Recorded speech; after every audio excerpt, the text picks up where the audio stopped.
ખેડા જિલ્લાના નડિયાદમાં college road પર આવેલા શીતવંદન કોમ્પ્લેક્સમાં બિલ્ડર અતુલ પટેલની દાદાગીરી સામે આવી છે।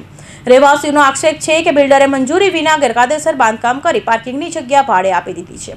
કલેક્ટરના હુકમ છતાં તંત્ર મૌન સેવતા રહીશોએ હવે ગાંધી ચિંધ્યા માર્ગે આંદોલનની ચીમકી ઉચ્ચારી છે। ખેડા જિલ્લાના વડા મથક નડિયાદમાં બિલ્ડરની દાદાગીરી સામે આવી છે। કોલેજ રોડ પર આવેલા શાંતિવંદન કોમ્પ્લેક્સમાં દુકાનદારો અને રહીશોએ બિલ્ડર સામે ગંભીર આરોપ લગાવ્યા છે। આક્ષેપો છે કે બિલ્ડર અતુલ પટેલ વારંવાર દાદાગીરી કરે છે। આ મામલે નડિયાદ મહાનગરપાલિકા અને કલેક્ટરને રજૂઆત કરાઈ છે। જોકે તેમ છતાં હજુ સુધી પગલાં લેવાયા નથી, જેથી રહીશોને ન્યાય નહીં મળે તો ગાંધી ચિંધ્યા માર્ગે આંદોલન કરવાની ચીમકી ઉચ્ચારી છે। શીતવંદન કોમ્પ્લેક્સ રહીશોના આક્ષેપો અનુસાર બિલ્ડર અતુલ પટેલ કોમ્પ્લેક્સનું બેઝમેન્ટ પાર્કિંગ જે રહીશોના ઉપયોગ માટે હોવું જોઈએ તેને બળજબરીપૂર્વક બંધ કરી દીધું છે। એટલું જ નહીં, આ પાર્કિંગની જગ્યા અન્ય વ્યક્તિઓને ભાડે આપી દેવામાં આવી છે।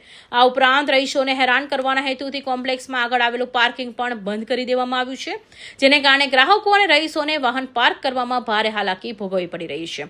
લાંબા સમયથી ન્યાય માટે વલખા મારી રહેલા રહીશો હવે લડાયક મૂડમાં છે।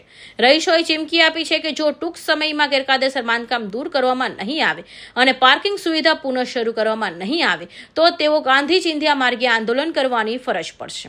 કોલેજ રોડ જેવા વ્યસ્ત વિસ્તારમાં બિલ્ડરની આવી ખુલ્લેઆમ દાદાગીરીની ચર્ચાનો વિષય બની છે। હવે જોવાનું એ રહે છે કે નડિયાદ મહાનગરપાલિકા મામલે ક્યારે જાગે છે। બધી જગ્યાઓ પર અમે લિખિત રજૂઆતો કરી છે, કોર્પોરેશનમાં, કલેક્ટરમાં, રાજ્યપાલને, મુખ્યમંત્રીને, શહેરી સચિવને, અને બધે ફોરવર્ડિંગથી લેટરો બી આવી ગયા છે। હજુ કોઈ બીજી વસ્તુ અમારે ત્યાં આવી નહીં।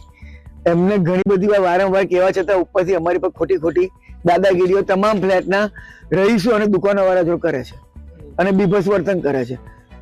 ઉપરના મારે જવા માટે અગાશીઓ માટેનું કોઈ પરમિશન આપી જ નહીં, ઉપરથી એને તારું મારી દીધું છે।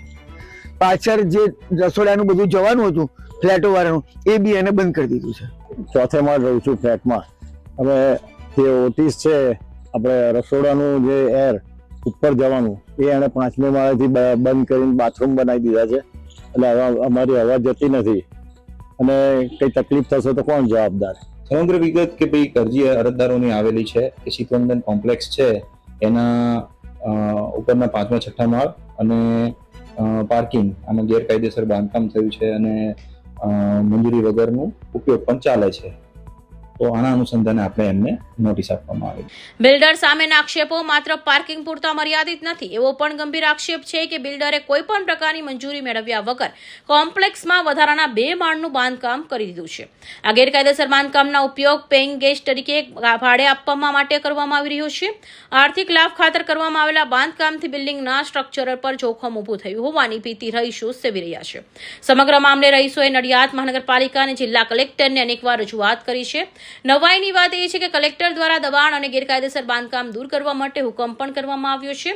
તેમ છતાં બિલ્ડર અતુલ પટેલે આ સરકારી આદેશને ધોડીને પી જઈને પોતાની મનમાની ચાલુ રાખી છે। કૌશિક પટેલનો report, Hind TV news, Surat.